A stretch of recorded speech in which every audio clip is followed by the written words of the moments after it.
مجھے کسی قسم کا کوئی فکر نہیں۔ مسز بیگ نے اس کا چہرہ ہاتھوں کے پیالے میں بھرتے ہوئے بہت ہی پیار انداز میں اس کے اندیشوں کو دور کرنا چاہا۔ آپ کے کہنے کا مطلب ہے زارش آپی بہت سمجھدار ہیں اور مجھ میں سمجھ کی کمی ہے؟ دعا نے آنکھیں سکیڑتے ہونٹوں کو گول گول کرتے ہوئے پوچھا تو اس کی اس معصوم ادا پر مسز بیگ بہت مشکل سے اپنا کہکہ ضبط کرتے ہوئے گویا ہوں۔ ہاں پرنسس، جتنا آپ صرف باتوں سے پکاتی ہونا، آپ کی طرف سے میری ناک کٹ جانے کا ڈر لازم ہے۔ موم، مسز بے کی آنکھوں میں ناشتی شرارت دیکھ کر دعا تقریباً چیخی تھی۔ موم اس کی چیخ پر کان دھرے بغیر باہر نکلی تو دعا بھی ان کے پیچھے آئی۔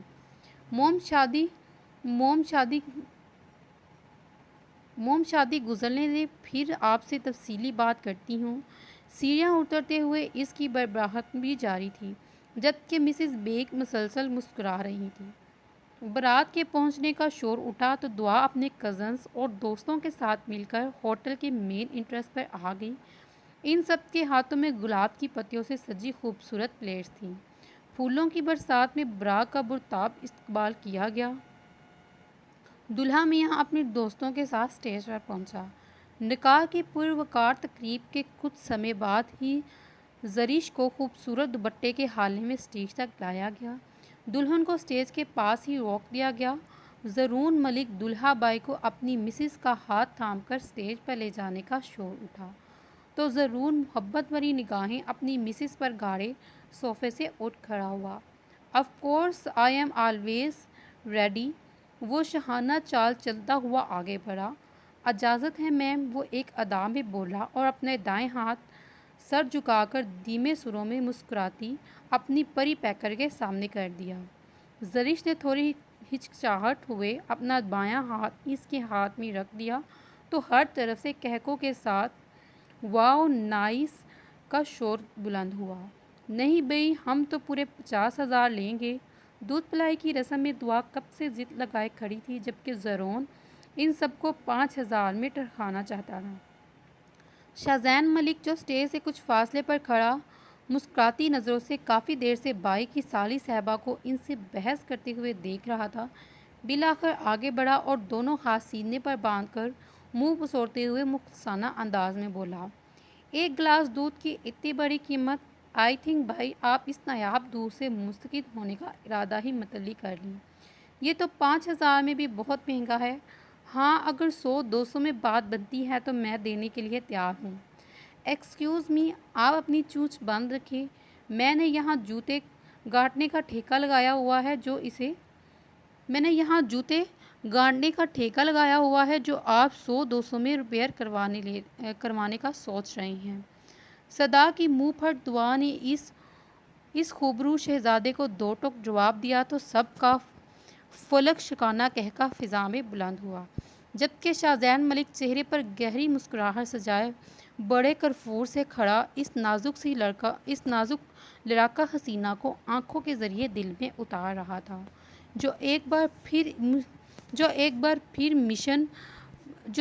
مشن فتوی تھا پر اٹک چکی تھی۔ تقریباً آدھا گھنٹہ اس بحث میں گزرنے کے بعد آخر دعا 30,000 نکالنے میں کامیاب ہو گئی۔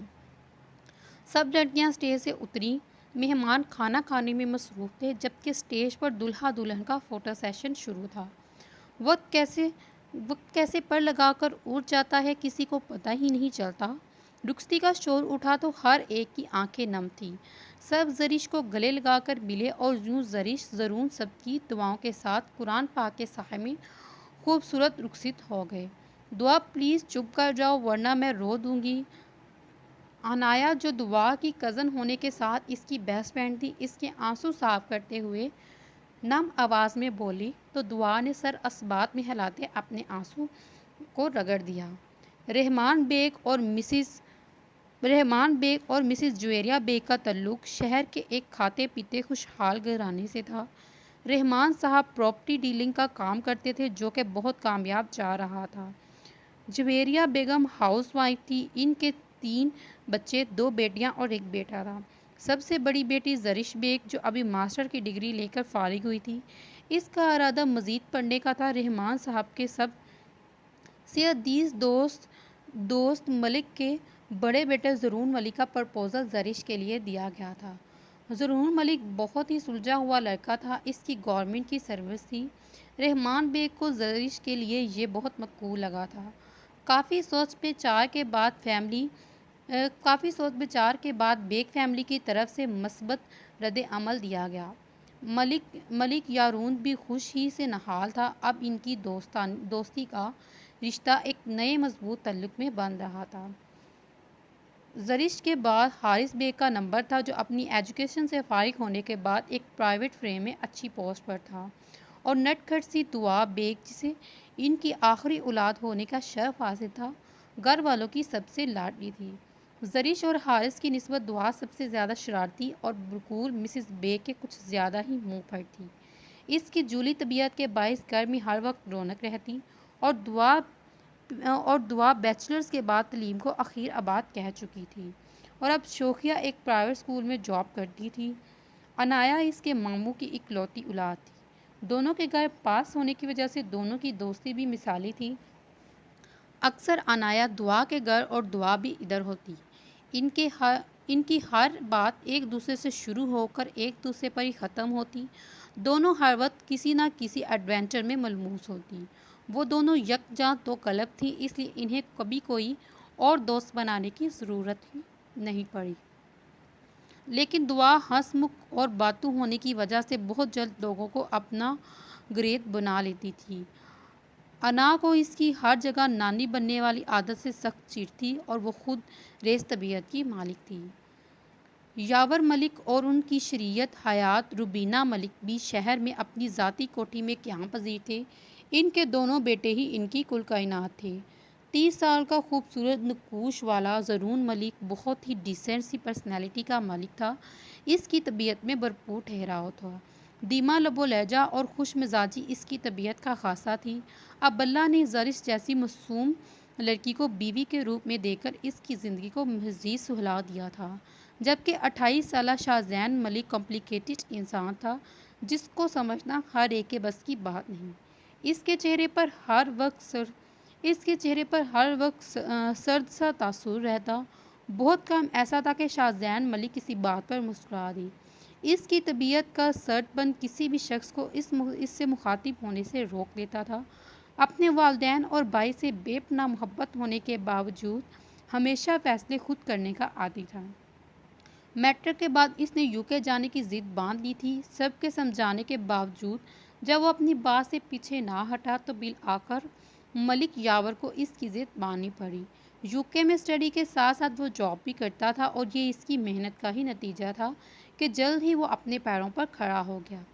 اسے وہاں سیٹل ہوئے تقریباً 10 سال ہو گئے تھے۔ وہ ہر 6 ماہ بعد پاکستان چکر لگاتا، لیکن UK اسے بہت پسند تھا۔ اس بار سے 3 ماہ بعد ہی واپس آنا پڑا۔ وجہ اپنی سب سے عزیز بھائی کی شادی تھی۔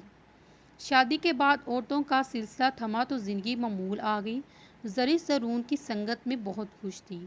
وہ اپنے رب کی شکر گزار تھی، جس نے اس کی قسمت میں محبت کرنے والا شوہر اور بے پناہ عزت اور پیار دینے والا سسرال لکھا تھا۔ زرش کو یہاں ایڈجسٹ ہونے میں زیادہ وقت نہیں لگا۔ اس کے آنے سے روبینہ ملک کی بیٹی والی خواہش بھی پوری ہو گئی۔ زرش کو انہوں نے بہو نہیں بیٹی بنایا ہوا تھا۔ دروازے پر وقفے سے ہوئی بیل پر بھی حارث کے سر جوں تک نہ رینگی، لیکن جب دروازے پر موجود شخص بیل پر ہاتھ رکھ کر اٹھانا بھول گیا تو کانوں میں ہیڈ فون پھنسا کر صوفے پر دراز حارث کو آخر اٹھنا ہی پڑا۔ اس کی پریشانی میں بال پڑ گئے۔ باہر موجود شخصیت یقیناً کافی ڈھیٹ واقعہ تھا۔ اس نے پیروں میں سلیپر اڑتے اور باہر آ گیا۔ تمہیں گھر میں آرام نہیں ہے جو ہر وقت بلی کی طرح میو میو کرنے آ جاتی ہو؟ صبح نیند برباد کر دی۔ دروازے پر کھڑی انا کو دیکھ کر اس کا پارا مزید چڑھ گیا۔ ہٹے، رستہ دیں، آپ میں تمیز نام کی کوئی عنصر ہے یا نہیں؟ کب سے بیل دے دے کر میری نازک سی انگلیاں تھک گئی ہیں، لیکن مجال ہے جو اس عالی شان بنگلے کے بادشاہوں کو ذرا بھی فرق پڑتا ہو، اور کانوں میں ہیڈ فونز ٹھوس کر نیند کی بات کرنے والا نفوس پہلی بار دیکھا ہے۔ انا اسے دروازے کے بیچوں بیچ جمے دیکھ کر بنا کر بولی، اور اس کی سائڈ سے نکلتی ہوئی اندر آ گئی۔ اس کی نیند والی بات پر اس کے ہاتھ میں موبائل اور ایک کان میں ہیڈ فون پر چوٹ کرتی مزید اپنا غصہ نکالا تھا۔ تو ان نازک سی انگلیوں کو بار بار تکلیف کیوں دیتی ہو؟ گھر پر رہ کر آرام کرا کرو۔ حارث اپنی خفت مٹانے کے لیے فوراً بولا تو دعا کے کمرے کی طرف جاتی انا نے پیچھے مڑ کر دیکھتے ہوئے اسے سخت گوری سے نوازا۔ گھر میں کوئی نہیں ہے، اسے دعا کے کمرے کی طرف بڑھتے دیکھ کر حارث نے بتایا۔ وہ بھی دروازہ بند کر کے اس کے پیچھے آ گیا۔ کیوں، دعا اور پھپھو کہاں ہیں؟ انا نے پوچھا اور اس کے پیچھے لاؤنج میں آ گئی۔ امی اور دعا بازار گئی ہیں اور ڈیڈ صاحب کل رات سے مسنگ ہیں، مطلب کسی کام کے سلسلے میں دوسرے شہر گئی ہیں۔ اس نے دیوار پر لگا LED ریموٹ سے آن کرتے ہوئے اسے بتایا اور واپس صوفے پر بیٹھ کر اس کی طرف دیکھا جو آنکھیں سکیڑے منہ بسیری ہوئی تھی۔ حارث کو اس کی حالت دیکھ کر ہنسی آ گئی، جسے اس وقت یقیناً دعا پر تاؤ آ رہا تھا۔ وہ کم از کم اسے ایک ٹیکسٹ کر سکتی تھی، اچھا میں چلتی ہوں، پھر آؤں گی۔ ارے کیوں؟ اسے واپس جاتے دیکھ کر وہ فوراً بولا، تو کیا یہاں بیٹھ کر مکھیاں ماروں؟ نہیں نہیں، اتنے مشکل کام کر کے تمہاری نازک سی جنڈی پر ظلم ہونے لگ جائے گا۔ اب آ ہی گئی ہو تو ناشتہ بنا دو۔ حارث نے اسے پچارتے ہوئے کہا تو انا کی تو سر پر لگ گئی اور تلاؤں پر بھی بجی تھی۔ ایکسکیوز می، میں آپ کے والد محترمہ کی ملازم نہیں ہوں، ناشتہ بنا دوں؟ چلو، والدہ محترمہ کی تو ملازم نہیں، والد کی ہی بن جاؤ۔ چلو شاباش، جلدی سے ناشتہ بناؤ۔ صبح سے خالی پیٹ ہوں، اب تو بھوک کے مارے پیٹ میں بیڈمنٹن کھیلتے چوہے بھی ادھر ادھر موت مر رہی ہیں۔ اب اگر یہ مر گئے تو سوچو تم نہ جانے کتنی معصوم جانوروں کی قاتل بن جاؤ گی۔ آپ سچ کہہ رہے ہیں نا؟ اس کی اتنی دہائی دینے پر انا نے خوف سے جھنجھوڑی لیتے ہوئے پوچھا تو حارث نے معصومیت سے سر اس بات میں ہلا دیا۔ اچھا میں بنا دیتی ہوں، لیکن یاد رہے میں صرف اور صرف ان چوہوں کا خیال کرتے ہوئے، ورنہ آپ کو تو میں پانی کا ایک گلاس تک نہ پلاؤں۔ انا اس کی ذات پر احسان کرتے ہوئے اس کے بارے میں اپنی نادر خیال کا اظہار کرتے ہوئے نہ بولی۔ ہاں مجھے پتا ہے تم بہت اچھی ہو، اس نے چہرے پر دھیمی مسکراہٹ سجاتے ہوئے اس کی تعریف کی۔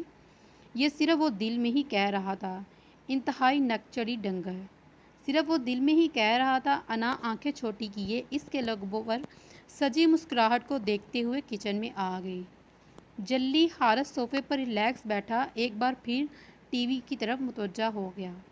زین بھائی، آپ کہیں جا رہے ہیں؟ زرش لان میں لگے پودوں کو پانی دے رہی تھی جب شاہزین کو نک سک سا تیار ہو کر گاڑی میں بیٹھتے ہوئے دیکھا تو دور سے پکارا، جی بابی کوئی کام ہے؟ شاہزین اس کے قریب آیا۔ میں نے امی کی طرف جانا ہے، دعا کی کال آئی تھی، امی کی طبیعت خراب ہے تو سوچا ان کی خیریت معلوم کر لوں، واپسی پر ضرور مجھے پک کر لیں گے۔ اوکے، میں یہیں ویٹ کر رہا ہوں، آپ تیار ہو کر آ جائیں۔ اس کے چہرے پر چھائی فسردگی کو دیکھتے ہوئے شاہزین نے کہا، تھینک یو بھائی، میں صرف شال لینی ہے، بس یوں آئی۔ وہ کہہ کر فوراً اندر بڑھ گئی۔ اس بہانے اس پری پیکر سے بھی ملاقات ہو جائے گی۔ شاہزین کے چہرے پر خوبصورت مسکراہٹ آئی۔ زری نے شال لی اور اپنے کمرے میں ظہر کی نماز ادا کرتے امی کو اپنے جانے کی اطلاع دی اور باہر آ گئی۔ جہاں شاہزین گاڑی میں اس کا منتظر تھا، وہ فرنٹ ڈور کھول کر اندر بیٹھی تو اس نے گاڑی آگے بڑھا دی۔ امی پلیز کچھ تو کھائیں۔ نہیں دعا، ابھی دل نہیں چاہ رہا بیٹا۔ پھپھو اندر کچھ جائے تو تبھی تو میڈیسن لے سکتی ہیں، اب خالی پیٹ تو میڈیسن نہیں ملے گی۔ دعا اور انا جانے کتنی دیر سے امی کو کچھ کھلانے کی کوشش کر رہی تھی، لیکن وہ بار بار انکاری کر رہی تھی۔ السلام علیکم، سلام کے آواز پر ان تینوں نے مڑ کر دیکھا تو دعا میں زری کھڑی تھی، تو دروازے پر زری کھڑی تھی۔ وعلیکم السلام زری۔ زری شاپی دعا اور انا اس کی طرف لپکیں اور اس کی باہوں میں جھول گئیں۔ ان سب کو دروازے کے پیچھے رستہ روک کر کھڑے دیکھا تو مجبوراً شاہزین کو گلا کھنکار کر انہیں مخاطب کرنا پڑا۔ اوہ سوری بھائی آئے، کیسے ہیں آپ؟ دعا اور نازنیں دور سے ہوتی اپنی خفت مٹانے کے لیے بولی۔ جی الحمدللہ میں ٹھیک ہوں، آپ دونوں کیسی ہیں؟ آنٹی آپ کی طبیعت کیسی ہے؟ شاہزین ان سے پوچھتا ہوا مسز بیگ کے پاس آ گیا۔ بیٹا موسمی بخار ہے، اب کافی بہتر ہے۔ جی بالکل، بغیر میڈیسن کھائے آپ کافی بہتر ہیں۔ زری جو اندر آتے ہوئے ان تینوں کو تقریر سن چکی تھی، سوپ کا پیالہ اٹھا چکی تھی، سب کے چہروں پر شرارتی مسکراہٹ تھی اور وہ سب جانتے تھے کہ ان کی ماں دوائی لینے سے کتنا خار کھاتی ہیں۔ ہر بار انہیں بچوں کی طرح زبردستی کھلانی پڑتی ہے۔ دعا اور انا چائے کے ساتھ دیگر لزومات بھی لے آئیں۔ شاہ زین نے محبت بار نظروں سے چائے سرو کرتی اس حسینہ کو دیکھا جو سادے گلابی رنگ کے سوٹ میں خود بھی ایک گلاب لگ رہی تھی۔ آنٹی سے باتوں کے دوران شاہ زین کی نظریں مسلسل دعا کے چہرے کا طواف کر رہی تھی۔ انا کی نگاہیں شاہ زین پر، جبکہ انا سے باتوں میں لگی دعا دل ہی دل میں شاہ زین ملک کو ڈھیروں گالیوں سے نواز رہی تھی، جس کی گھورتی نگاہیں اس سے اپنے چہرے پر جمی محسوس ہو رہی تھیں۔ اف، آج تو بہت تھک گیا۔ مسلسل 4 پیریڈز لیے اور بچوں کے ساتھ دماغ کھپانے کے بعد دعا نے شکر کیا کہ تھوڑا بریک ملا۔ ان دونوں نے کینٹین سے برگر اور کوک خریدی اور گراؤنڈ میں لگی بچوں کے جھولوں کے پاس آ گئی۔ وہ دونوں نرم گھاس پر بیٹھی برگر اور کوک کا مزہ لے رہی تھی جب انا نے اسے دیکھتے ہوئے کہا، دعا یار، مجھے لگتا ہے شاہ زین بھائی کو تم پر کرش ہو گیا ہے۔ دعا نے ہائٹ لے کر کوک کی بوتل ہونٹوں سے لگا دی۔ انا کی بات پر اگلے ہی پل اس کے منہ میں جاتی کوک فوارے کی شکل میں نکلی تھی اور اس کے سامنے چوکی بنا کر بیٹھی انا اس کی حرکت کے عتاب سے بال بال بچی تھی۔ بےہودہ عورت، یہ کیا بدتمیزی ہے؟ اس نے آگ بگولا ہوتے ہوئے دعا کو کندھے پر مکہ جاڑتے ہوئے دہائی دی۔ اف ظالم عورت، کتنی باری ہتھوڑے کی مانی تمہارا ہاتھ ہے، میرا کندھا توڑ دیا۔ ہاں اب بولو، کیا کہہ رہی تھی؟ اس کی مسلسل گھورتی نگاہوں میں دیکھتے ہوئے دعا نے رسانیت سے پوچھا۔ وہ جانتی تھی مزید کچھ الٹا سیدھا کہنا انا کے غصے کو بھڑکانا ہے، جبکہ کچھ دیر قبل اس کے منہ سے اپنے لیے شاہ زین ملک کے بارے میں سن کر اس کی دھڑکنیں ایک لمحے کے لیے اتھل پتھل ضرور ہوئی تھی۔ دعا، مجھے لگتا ہے شاہ زین بھائی تم میں انٹرسٹڈ ہیں۔ وہ جو سمجھی تھی یہ صرف اس کا وہم ہے، لیکن اگر انا نے بھی نوٹ کیا ہے تو کل کوئی بھی کر سکتا ہے۔ تمہارا وہم ہے انا، ایسا کچھ نہیں ہے۔ وہ جلد ہی خود کو سنبھال چکی تھی۔ اس نے چونک کر اپنی طرف دیکھی انا کو کہا، نہیں بالکل بھی نہیں، مجھے کوئی وہم، کوئی غلط فہمی نہیں۔ شک تو مجھے زرش آپتی کی شادی پر ہی گزرا تھا۔ جب زین بھائی تمہیں میٹھی میٹھی نگاہوں سے دیکھتے تو آنکھوں سے نکلتی چمک ہی لگتی تھی۔ ان کے چہرے پر مسکراہٹ کی چھاپ بھی الگ تھی۔ پھر کچھ روز قبل جب وہ پھپھو کی عیادت کے لیے آئے اور بار بار ان کی نگاہوں کا تمہاری طرف بھٹکنا میرے شک کو مزید پختگی عطا کر گیا۔ دعا، اس کی اتنی سیریس گفتگو پر جب دعا نے کوئی رد عمل ظاہر نہیں کیا اور اپنے سامنے گھاس پر پڑی بک اٹھا کر پڑھنے لگی تو انا کو اسے مجبوراً ایک بار پھر مخاطب کرنا پڑا۔ دعا، ویسے اگر ایسا ہو تو میں بہت خوش ہوں۔ اف، زین بھائی کی پرسنالٹی بہت کمال ہے۔ میری طرف سے تو زین بھائی میرے جیجو کے عہدے پر ڈن ہیں۔ تمہارا کیا پلان ہے؟ انا پلیز، مجھے ایسی فضولیت میں کوئی انٹرسٹ نہیں اور نہ ہی میرے پاس فالتو سمے ہے۔ یہ سب تمہارے اپنے دماغ کا فطور ہے جسے جتنی جلدی تم چھٹکارا حاصل کر لو بہتر ہے۔ دعا سنجیدگی سے کہتے ہوئے بکس سینے سے لگا کر کھڑی ہوگی۔ یار دعا، یہ کیا بات ہوئی؟ بس انا، مجھے اب اس ٹاپک کو ڈسکس بالکل بھی نہیں کرنا۔ ہوپ سو تم آئندہ خیال رکھو گی۔ اس کی بات مکمل ہونے سے پہلے ہی دعا کہتی ہوئی وہاں سے چلی گئی۔ مجبوراً انا کو بھی اس کے پیچھے جانا پڑا۔ تم پھر آ گئی اور یہ چھمک چھلو بن کر کدھر جانے کا ارادہ ہے؟ حارث جو ابھی آفس سے آیا تھا وہ دعا کو چائے بنانے کا کہنے کے لیے اس کے روم میں آیا تھا تو اس کے بیڈ پر دراز موبائل پر نظریں جما کر تیار بیٹھی انا کو دیکھ کر یہ پوچھنے لگا، حارث بھائی، آپ کو مجھ سے کوئی پیدائشی خار ہے یا کسی صدی میں نے آپ کی کوئی بھینس چرائی ہے جس کا بدلہ آپ ہر وقت مجھ سے لیتے رہتے ہیں؟ انا موبائل سائڈ پر رکھتی سیدھی ہو کر چوکی اور بنا بیٹھتے ہوئے بولی۔ اس کے لہجے میں واضح شکوہ تھا جسے دیکھ کر حارث کو اپنی مسکراہٹ دبانا مشکل ہو گیا۔ اس سے پہلے وہ کچھ کہتا، واش روم سے ٹاول سے منہ صاف کرتی دعا نمودار ہوئی۔ حارث بھائی، آپ آ گئے؟ ہاں یار، ایک کپ سٹرونگ سی چائے بنا دو جب تک میں فریش ہو جاؤں۔ انا یار، تم تو ویسے بھی ریڈی ہو، تم بھائی کو چائے بنا کر دو جب تک میں تیار ہوتی ہوں، پھر چلتے ہیں۔ بالوں میں برش کرتی دعا نے انا کو کہا جس میں بغیر لگی لیٹی رکھے فوراً ہری جھنڈی دکھائی۔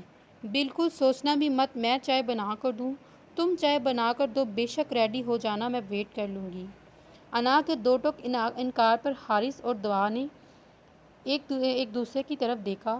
ہاں دعا، انا بالکل ٹھیک کہہ رہی ہے، تم چائے لے آؤ، تب تک میں اور انا اپنی باتیں کرتے ہیں۔ کیوں انا؟ حارث آگے بڑھ کر بیڈ کی دوسری سائڈ پر بیک سے ٹیک لگا کر بیٹھا، انا کو نظروں کے حصار میں لیے پیار سے بولا۔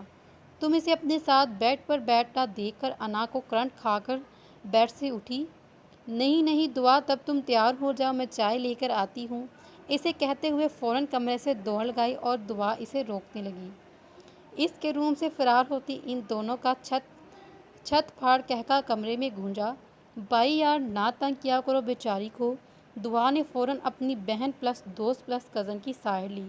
بیچاری نہیں، پوری 420 ہے۔ ویسے کہاں جا رہی ہو تم دونوں؟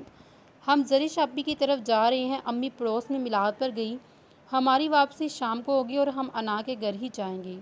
میری وہی ٹھہرنے کا پلان ہے، صبح وہیں سے اسکول جائیں گے۔ دعا نے مکمل تیاری کے بارے سر پر سٹائل لیتے ہوئے تفصیلاً بتایا تو حارث نے صرف اچھا پر اکتاہا۔ انا چائے لے آئی؟ تھینک یو میڈم، اس نے مسکراتے ہوئے تو انا نے اسے خواہ خواہ گناہوں سے گھورا۔ زین ٹی وی روم میں صوفے پر برجمان تھا، بظاہر روم میں ٹی وی کی آواز گونج رہی تھی، لیکن اس کا سارا دھیان موبائل کی طرف تھا۔ ہیلو زین، آج کل کہاں غائب ہو؟ مہروش لاؤنج میں داخل ہوئی اور بے تکلف سی صوفے پر اس کے ساتھ جھڑ کر بیٹھتے ہوئے پوچھا۔ اس سے پہلے شاہ زین اس کی اس بیہودہ حرکت پر سخت رد عمل کرتا، اس کی لاؤنج کے داخلی دروازے سے اندر آتی انا اور دعا پر پڑی۔ وہ دونوں اپنے دھیان میں مسکراتی آ رہی تھیں جب نظر حال میں بیٹھے صوفے پر نفوس پڑی خود بخود جگ گئی۔ مہروش اور زین کے ساتھ چپک کر بیٹھی ہوئی تھی اور اس کے ہاتھ پر اپنا ہاتھ رکھے ہوئے تھی۔ اب جب وہ دونوں اندر آ چکی تھی تو واپس پلٹنا اختلافات کے خلاف تھا۔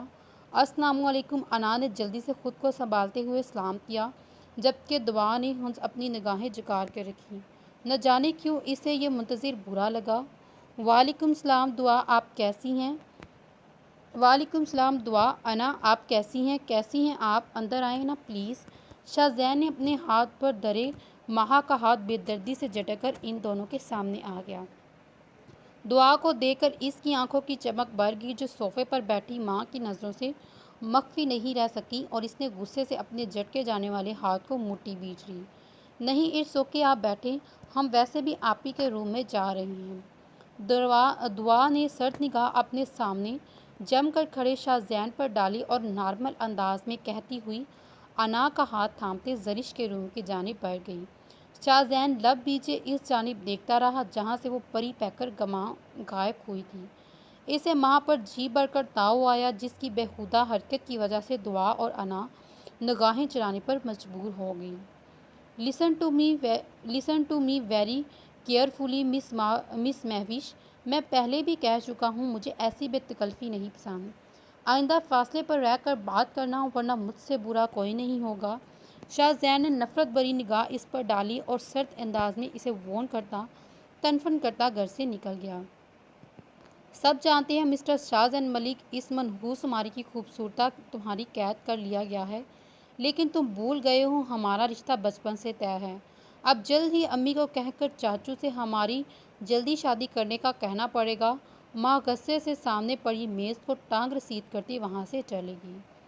مہروش ملک یاور کے چھوٹے بھائی ملک سرور کی اکلوتی صاحبزادی تھی، جس کا رشتہ یاور نے اپنے بھائی کی پرجوش خواہش پر اپنی چھوٹے بیٹے شاہ زین ملک سے کر دیا تھا۔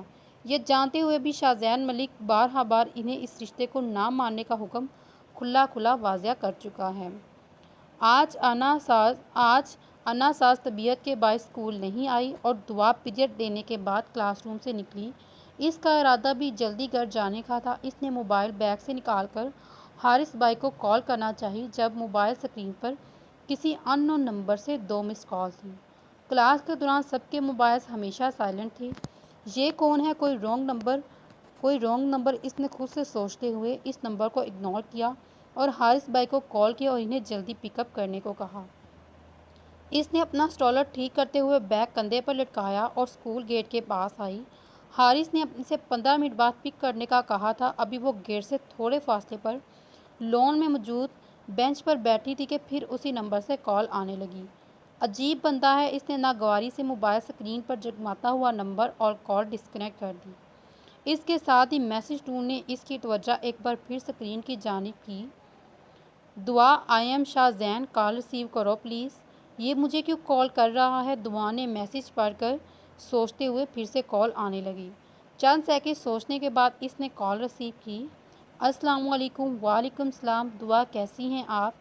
جی الحمدللہ میں ٹھیک۔ شاہ زین بھائی اب آپ کے پاس میرا نمبر؟ جی دعا کچھ دن پہلے میرے موبائل سے زرش بابی نے آپ کو کال کی تھی تو آپ کا نمبر۔ دعا کو یاد آیا کہ کچھ دن پہلے زرش نے اپنے نمبر سے کال کر کے بیلنس کم ہونے کا بتا کر کسی اور نمبر سے کال کی، تو وہ نمبر یقیناً شاہ زین کا تھا۔ وہ اچھا کیسے ہیں آپ؟ تو میں تو اسکول ہوں، نہیں امی سے آپ کی بات کرواتی۔ دعا نے منہ کے عجیب و غریب نقشے بناتے ہوئے کہا۔ کیوں میں نے آپ کو کال نہیں کر سکتا؟ دوسری طرف سے شاہ زین نے سیریس انداز میں پوچھا۔ وہ سمجھ گیا تھا دعا کو اس کا کال کرنا بالکل اچھا نہیں لگا۔ نہیں میں نے ایسا نہیں کہا۔ انٹی کیسی ہیں؟ باقی گھر میں سب کیسے ہیں؟ دعا نے اپنی گھبراہٹ پر قابو پاتے ہوئے فوراً پوچھا۔ جی سب ٹھیک ہے، اوکے انشاءاللہ پھر بات ہوگی۔ شاہ زین نے اپنی کہہ کر بغیر اس کی سنے کال کاٹ دی۔ عجیب بندہ ہے، دعا صرف یہ کہہ سکتی تھی، جبکہ دوسری طرف شاہ زین نے تیش میں آ کر ٹیبل پر پڑا خوبصورت وار ہاتھ مار کر نیچے گرا دیا۔ اسے دعا کے لہجے سے جھلکتی اجنبیت بہت ناگوار لگی۔ اس سے پہلے وہ اپنے غصہ اس پر نکالتا اس نے کال کاٹ دی، کیونکہ وہ چاہ کر بھی اپنا غصہ دعا پر نہیں نکال سکتا تھا۔ دعا وہ واحد لڑکی تھی جو بڑے استقرار کے ساتھ اس کے دل کے سب سے اونچی منزل پر آ بیٹھی تھی۔ وہ کیوٹ سی لڑکی پہلی جھلک میں ہی وہ کام کر گئی جو آج تک کسی لڑکی نے نہیں کیا۔ شاہ زین نے گہرے سانس لیتے ہوئے خود پر کنٹرول کیا اور سگریٹ سگلائی۔ اسی اثناء میں دروازے پر دستک ہوئی۔ جی کون؟ شاہ زین بھائی ابو کا پیغام ہے کہ آپ انہیں روم میں ملیں۔ یہ کیسے ٹوٹا؟ زرش نے اندر آ کر ابو کا پیغام دے کر اس کی نظریں کی۔ کچھ نہیں بابی، ہاتھ سے چھوٹ گیا۔ اچھا میں صاف کر دیتی ہوں، آپ ابو کی بات سن لیں، زرش نے کہا اور نیچے بیٹھ کر ٹکڑے چننے لگی۔ لیکن احتیاط سے ہاتھ نہ زخمی کر لیجیے گا ورنہ آپ کے شوہر نامراد نے مجھے قتل کر دینا ہے۔ شاہ نے مسکراتے ہوئے کہا تو زری بھی ہنس دی۔ نہیں اب میں ان کی اتنی بھی محبوبہ نہیں ہوں کہ میرے لیے آپ کا خون کر دیں۔ نہیں بابی، یہ میرے معصوم بھائی جان پر سراسر الزام ہے۔ خیر آپ محبوبہ تو ہیں ان کی۔ شاہ زین کے مزید کہنے پر زرش کے چہرے پر سرخی گھلنے لگی۔ بولنے کے لیے شاید کچھ نہیں تھا۔ شاہ زین سے بھرپور نگاہ پر اس پر ڈالتے کمرے سے نکل گیا۔ ابو آپ نے یاد کیا؟ شاہ زین نے کمرے میں آتے ہوئے پوچھا۔ اس نے کمرے میں موجود صوفے پر بیٹھ کر بیڈ پر بیٹھے ابو کی طرف دیکھتے ہوئے پوچھا۔ جی باقوال، آگے کیا سوچا ہے؟ کیا پلانز ہیں؟ یہی اسٹڈی ہونی ہے اور یوکے واپسی؟ ابو فی الحال تو یوکے کی واپسی کا ہی پلان ہے، اس نے صوفے کی بیک سے ٹیک لگاتے ہوئے ریلیکس انداز میں کہا۔ اوکے جیسے تمہاری مرضی، ہم نے ہر بار تمہیں یہاں پر ہی سیٹل ہونے کا کہا ہے، لیکن آپ یقیناً اتنے بڑے ہیں کہ اپنے والدین کی بات آپ کے سامنے کوئی اہمیت نہیں رکھتی۔ خیر میں نے اس لیے بلایا ہے کہ آپ کے جانے سے پہلے میں آپ کو اور مہروش کا نکاح کروانا چاہتا ہوں۔ واٹ؟ ابو یہ آپ کیا کہہ رہے ہیں؟ ابو کی بات پر وہ بجلی کی سرسراہٹ سے سیدھا ہوا۔ کیا مطلب کیا کہہ رہا ہوں؟ آپ دونوں کا رشتہ فائنل ہے، اب باقاعدہ رسم ہونی ہے۔ لیکن میں پہلے بھی 1000 دفعہ اس رشتے سے انکار کر چکا ہوں۔ آپ نے شاید بہت ہلکا میری بات کو لیا۔ میں کبھی بھی مہروش جیسی لڑکی سے شادی نہیں کروں گا۔ اب چاچو کو انکار کر دی ورنہ مجھے خود ان کو انکار کرنے میں مشکل ہوگی۔ شاہ زین صوفے سے اٹھا اور تڑپ کر بولتا ہوا وہاں سے جانے لگا جب ابو کی گرج دار آواز نے اس کے قدموں میں بیڑیاں ڈالتے ہوئے اسے روکا۔ تو کس قسم کی لڑکی تمہیں پسند ہے؟ روشنی ڈالنا پسند کرو گے؟ میں نے بہت ڈیل دی رکھی ہے تمہیں اور بہت ہی ناجائز فائدہ اٹھا چکے ہو تم میری نرمی کا، لیکن اب مزید نہیں، میں تمہیں منمانی نہیں کرنے دوں گا۔ مہروش اس گھر کی بہو بنے گی اور یہ میرا آخری فیصلہ ہے۔ شاہ زین بیٹا میری بات سنو۔ شاہ تم جاؤ یہاں سے۔ اسے واپس پلٹتے ہوئے دیکھ کر امی اس کے سامنے آ گئی۔ وہ جانتی تھی ایک چنگاری تھا تو اور دوسرا بڑکا ہوا شعلہ، لیکن شاہ زین تو آج اس معاملے کو مکمل ختم کر دینے کے در پہ تھا۔ تو آپ بھی میرے آخری فیصلے سے آگاہ ہیں ابو، اور میں میرے فیصلے بدلنے کا عادی نہیں ہوں، پھر چاہے مجھے اپنی جان سے ہاتھ کیوں نہ دھونا پڑے۔ اور جہاں تک بات ہے کہ لڑکیوں کی قسم کی، تو جس طرح کی لڑکی مجھے پسند ہے انشاءاللہ ویسی ہی لڑکی آپ کی بہو بنے گی۔ وہ کہہ کر رکا نہیں، جبکہ ملک یاور کی تو یوں کا رخ اب اپنی زوجہ کی طرف تھا۔ صرف تمہاری ڈیل کا نتیجہ ہے جو اس نے اتنے پر نکلا ہوا ہے، اس تنے پر نکلا ہوا ہے۔ قابو میں رکھا ہوتا تو آج یہ ہمارے ہی منہ کو نہ آ رہا ہوتا۔ لیکن بتا دینا اپنے صاحبزادے کو کہ میں اس کا باپ ہوں، وہ میرا نہیں، اور شادی اس کو محروس سے ہی کرنی ہوگی، ورنہ اس گھر کے دروازے ہمیشہ کے لیے اس پہ بند ہیں۔ ان کے بس میں کچھ نہیں تھا۔